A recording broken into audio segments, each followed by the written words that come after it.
कामावरून सविताचा नवरा घरी आला आणि त्याने सविताला दुसऱ्या पुरुषासोबत बेडवर बघितले. सविताच्या नवऱ्याला बघून सविता जवळचा माणूस तिथून पळाला. बायकोला दुसऱ्या पुरुषासोबत बघून सविताचा नवरा रागावला आणि त्याने सविताला खूप मारले आणि घराबाहेर काढून दिले. मित्रांनो, आपली कथा भाजीवाली सविता. तर अगोदर मी तुम्हाला सविताची ओळख करून देतो. सविता जेव्हा लहान होती तेव्हा तिचे आई वडील तिला सोडून गेले. त्यानंतर सविताचा सांभाळ तिच्या काकाने केला. सविताची काकू तिच्याकडून खूप काम करून घेत होती. तिचा काका पण तिला एवढा जीव लावत नव्हता. काकू तर नेहमी तिला टोमणे देत होती. सविता जेव्हा मोठी झाली तेव्हा तिला एका तरुणावर प्रेम झालं होतं. तो तरुण सविताच्या वयाचाच होता. एकाच गल्लीत ते दोघे राहायचे.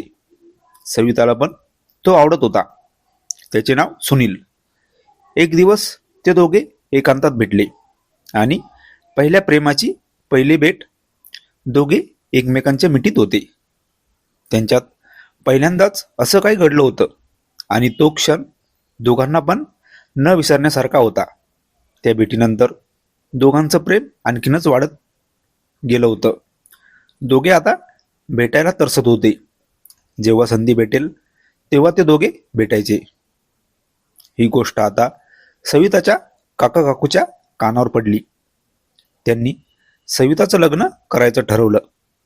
पण लग्नात पैसा खर्च झाला नाही पाहिजे हे तिच्या काकूने काकाला सांगितलं होतं. सविताला बघायला एक स्थळ आलं होतं.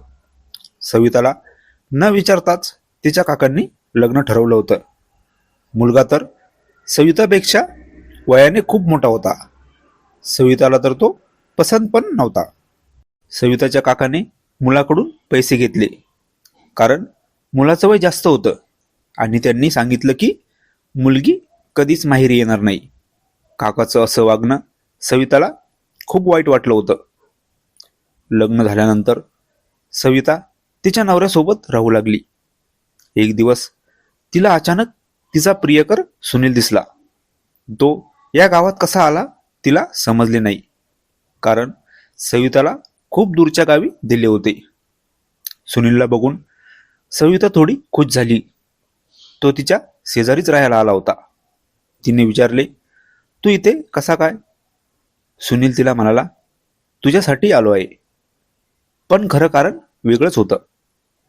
शेजारीच सुनील राहायला आला होता त्यामुळे परत त्यांचं भेटणं सुरू झालं. सविताला अगोदरच तिचा नवरा पसंत नव्हता आणि आता तर तिचा प्रियकर तिच्या जवळ होता.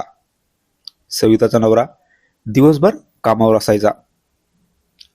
सुनील आता सविताच्या घरी जाऊ लागला. एक दिवस सविताचा नवरा कामावरून आला आणि त्याने सविताला सुनील सोबत बेडवर बघितले. सुनील लगेच निघून गेला. सविताला तिच्या नवऱ्याने खूप मारले होते. दुसऱ्या दिवशी सविताला त्याने घरातून काढून दिले. सविता तिच्या काकाच्या घरी गेली. तिथून पण तिला काढून दिले. ती आता एका शहरामध्ये राहू लागली. तिथे तिने एक भाजीपाल्याचे दुकान टाकले आणि ती भाजी विकू लागली. तिथेच तिची ओळख झाली गणेश सोबत. गणेश रोज पण सविताकडून भाजी विकत घेत होता आणि त्यांची ओळख झाली.